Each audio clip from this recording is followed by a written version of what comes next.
Епизод измислен. Старт. Ох, за миг си помислех, че ще паднем по глава. Да бяхме котки. Те все падат на крака, нали, момчета?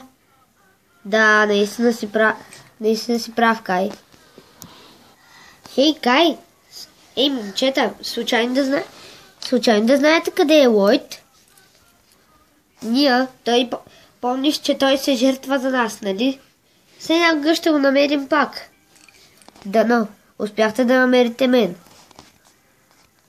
Остава да намерим Лойд наново. Аз си обещах да го пазя. За нищо. Толкова труд за... Момчета, ще бъде много яко. Елементни сили и духове. Това ще бъде рая. Да, това ще бъде направо страхотно. Представете си някой от нас да стане дух. Това ще бъде откачено. Добре, хайде да тръгваме тогава. Междувременно присънса Иво.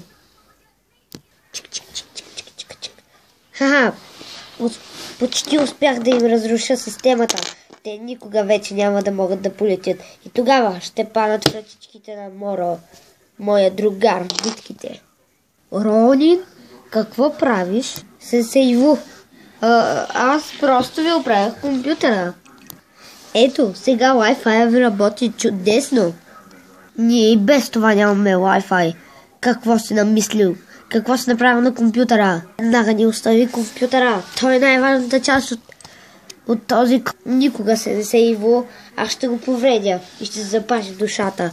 Тази сделка с Моро трябва да се спази. Иначе край. Съжалявам, аз просто нямам избор. Ако това означава, че трябва да се бием, така да бъде. Елам тук, старче. Ти много сгреши, когато ме нарече старче. Много си смел, но също и така много слаб. Хая! Научи се да ме пипаш чуждите вещи. Сега да видим какво се получи. Защо ние не е тук? Или Лойд? Лойд ми липсва. Много ли ти липсва? Не! Ха, да живеят ниджите.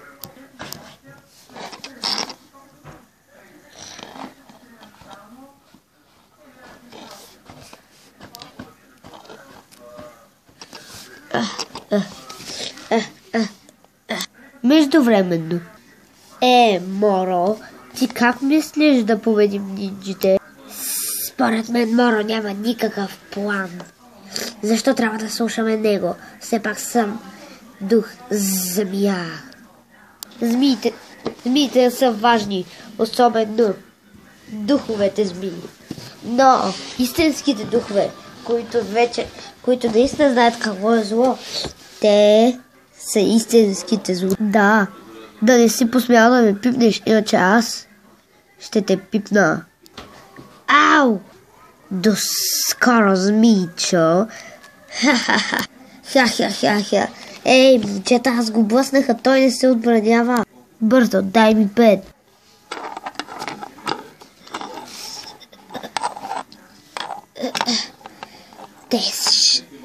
Те много ще съжаляват.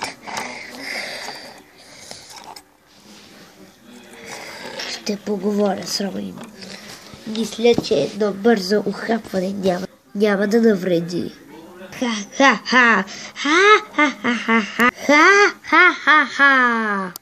Прединджите. Къде се бави майстор Чен? Този вече почва да ме изнервя. Майстор Чен каза, че съжалява за своето закъснение. И ви моли, и любезно ви моли да го изчакате. Той ще дойде всеки момент. Ето ме и мен!